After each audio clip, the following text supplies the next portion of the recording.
Di sini saya akan menjelaskan tentang pengertian dari karbonasi.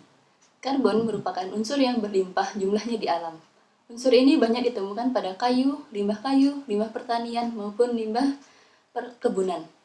Untuk menghasilkan karbon dari material organik dilakukan melalui proses penguraian senyawa organik yang disebut dengan proses karbonasi.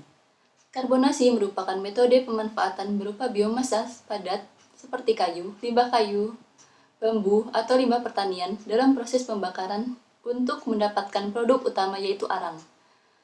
Pada proses pembakaran dengan suhu mencapai 400 hingga 600 derajat Celcius akan memproduksi produk samping seperti tar, asam pyroligenus, dan gas yang mudah terbakar.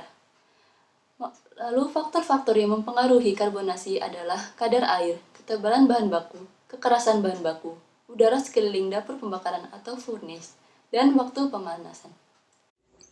Baik, di sini saya akan menjelaskan mengenai karakteristik dari karbonisasi, yaitu senyawa organik yang akan diuraikan menghasilkan karbon adalah hemiselulosa, selulosa, dan juga lignin. Senyawa ini akan terurai pada suhu yang berbeda-beda. Hemiselulosa akan terurai pada suhu 200 sampai 260 derajat Celcius, dan selulosa akan terurai pada 240 sampai 350 derajat Celcius. Kemudian zat lignin akan terurai pada suhu 280 sampai 500 derajat Celcius. Senyawa organik ini kebanyakan yang terkandung dalam kayu, limbah kayu, bambu, dan limbah pertanian lainnya yang dapat dijadikan sebagai arang karena terdapat karbon yang banyak. Di sini saya akan membahas tentang katalis yang digunakan saat proses karbonisasi. Pada karbonisasi, ada beberapa jenis agen aktivasi atau katalis yang digunakan, yaitu H3PO4, KOH, dan ZnCl2. Dalam penggunaan masing-masing agen aktivasi dalam sintesis karbon aktif memiliki mekanisme aktivasi yang berbeda, dengan karakteristik karbon aktif yang dihasilkan berbeda pula. Pada jurnal ini akan dibahas mengenai mekanisme aktivasi kimia dengan menggunakan bahan aktivasi atau katalis ZnCl2. Selama proses karbonisasi, ZnCl2 juga berfungsi sebagai agen dehidrasi untuk menghambat pembentukan tar dan juga mengarahkan reaksi pembentukan car pada temperatur di bawah 500 derajat Celcius. Reaksi yang terjadi adalah 2ZnCl2 plus 3H2O akan bereaksi menghasilkan Zn2OCl2 2H2O plus 2HCl. Dalam hasil tersebut, katalis ZnCl2 akan dipecah sehingga menghasilkan ZnCl2, 2H2O, dan ZnO. Sehingga hasil yang dihasilkan adalah ZnO.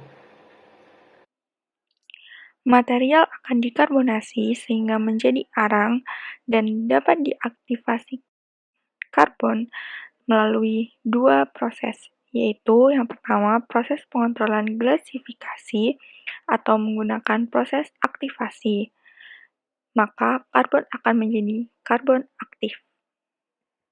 Di sini saya akan menjelaskan tentang proses karbonisasi.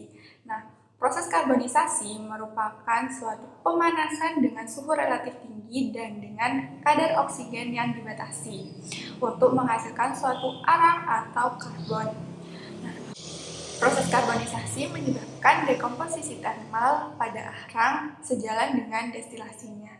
Nah, berdasarkan kisaran suhu, proses karbonisasi ini dibagi menjadi tiga, yaitu yang pertama adalah karbonisasi dengan suhu rendah kisaran 34 sampai 750 derajat Celcius, dan karbonisasi yang kedua yaitu karbonisasi suhu menengah, yaitu kisaran 750 sampai 950 derajat Celcius, dan yang ketiga adalah karbonisasi suhu tinggi dengan suhu kisaran 950 sampai 1175 derajat Celcius.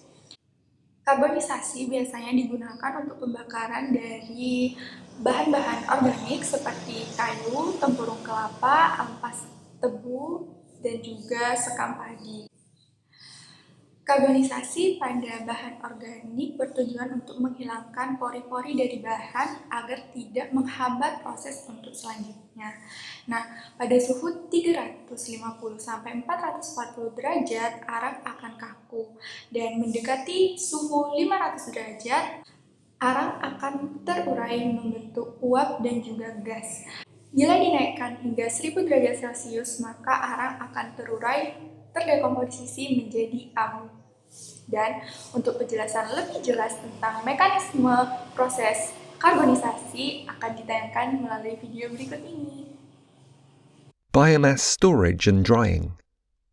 Wooden or agricultural biomass stored in a dedicated storage facility is transported to the pyrolysis reactor via a bucket feeder. The raw biomass is pre-dried inside the feeder through the use of hot and dry air flowing in the cross-flow.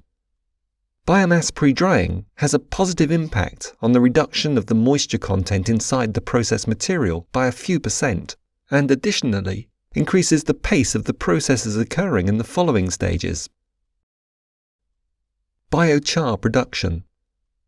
Pre-dried and preheated biomass then goes to the pyrolysis reactor, where the following 4 processes take place. The moisture evaporation process. All the moisture accumulated in the raw biomass has to evaporate in order to initiate the carbonization process. Depending on the type of biomass and the amount of moisture accumulated in the process material, it can take from several to more than a dozen seconds, and its efficiency is due to the high temperature in the upper part of the reactor. The degasification process.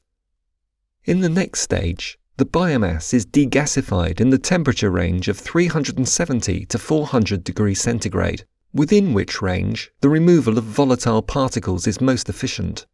Chemical compounds like nitrogen, carbon monoxide, carbon dioxide, hydrogen, and others are flammable, and approximately 40% of the energy yield is consumed by the pyrolysis process.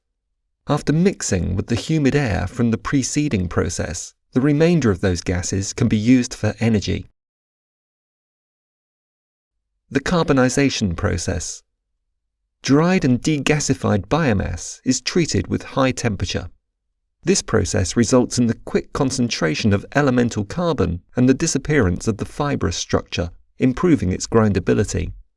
Depending on temperatures inside the reactor and the duration of the carbonization process, the ready material can have a calorific value in the range of 21 to 29 megajoules per kilogram.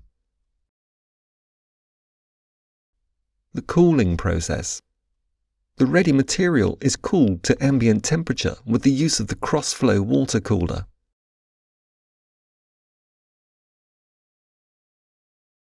In the next stage, carbonized biomass is loaded to big bags, pelletized, or transferred directly to the boiler.